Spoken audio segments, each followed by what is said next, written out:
So I have my dog, she's on her harness. I don't think she's probably had a harness on since she was maybe 10 or 11 weeks old. This is one of my dogs. She certainly has never had one of this style. So to start with, will the dog take food, just having the harness on, right? This is the first time she's had this, first time she's had one. She had no problem with me putting it on. I gave her a piece of food. I took it off. She had no problem with me taking it off out of the car. So to start, I'll just have him come with me with no tension and just make sure my dog is comfortable luring. Will she walk in it? Because sometimes they won't, right? So she's pushing nicely into my hand. She doesn't seem to be bothered by it at all.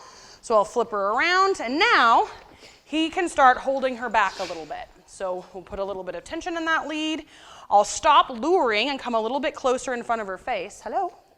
And he'll let her strive forward, and when she gets to me, she gets to eat. Ready? Come on. Oh, you're so strong. Ready? We'll get turned around. Come on, little girl.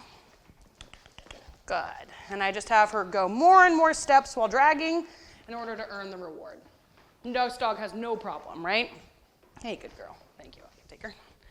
So she has no issue with that, right? Now I'll just kind of hang out with her, not stressed, doesn't be bothered by me pulling on it. Let's go for a walk. Not real concerned when she pulls on it. She is polite, so you can see when she feels tension, she stops. There's nothing driving her right now. She's going to do some obedience for us. She doesn't know what she's out here to do. She's like, we normally don't come and stand here and do nothing. So once something's in her view to get, just like it was with the food, she'll have zero problems with this. So this is exactly kind of what we want to see before we start actually training them. Like oftentimes when I am working with other people, they're like my non-dog trainer friends who live close to me. They don't really know what they're doing. So I can control that more than I expect my helper to. If you have an experienced helper, you can say, hey, when the dog gets to me, release tension. But as the dog's dragging, as she's coming toward me, I can just stop her. And then I create the slack in the leash as well. So I don't give her the food when she's striving. She gets to me, I kind of pause, feed her. So if there's tension, come here, Rave, pretend like I have food. I can create slack in the leash just by doing a little bit of spatial pressure with the dog and pushing her back a little bit.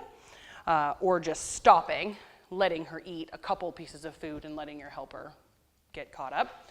I can tell you with my ex, there were many times he tried to help me with dog training, and those resulted in get out of my house for 2 days and don't talk to me. So it can be very difficult to get friends and family members who are not dog trainers to understand the intricacies of dog training.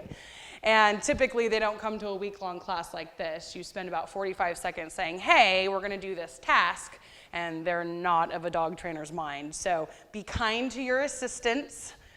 They try the best that they can to do what us crazy dog trainers want, but figure out creative ways for them to just kind of be someone holding a leash and you manipulate what's going on with the dog too. We post our social media videos to our website, Leerburg.com, a week or two before we post them to our YouTube channel.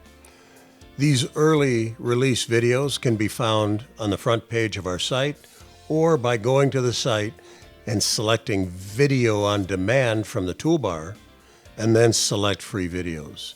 Thank you for watching.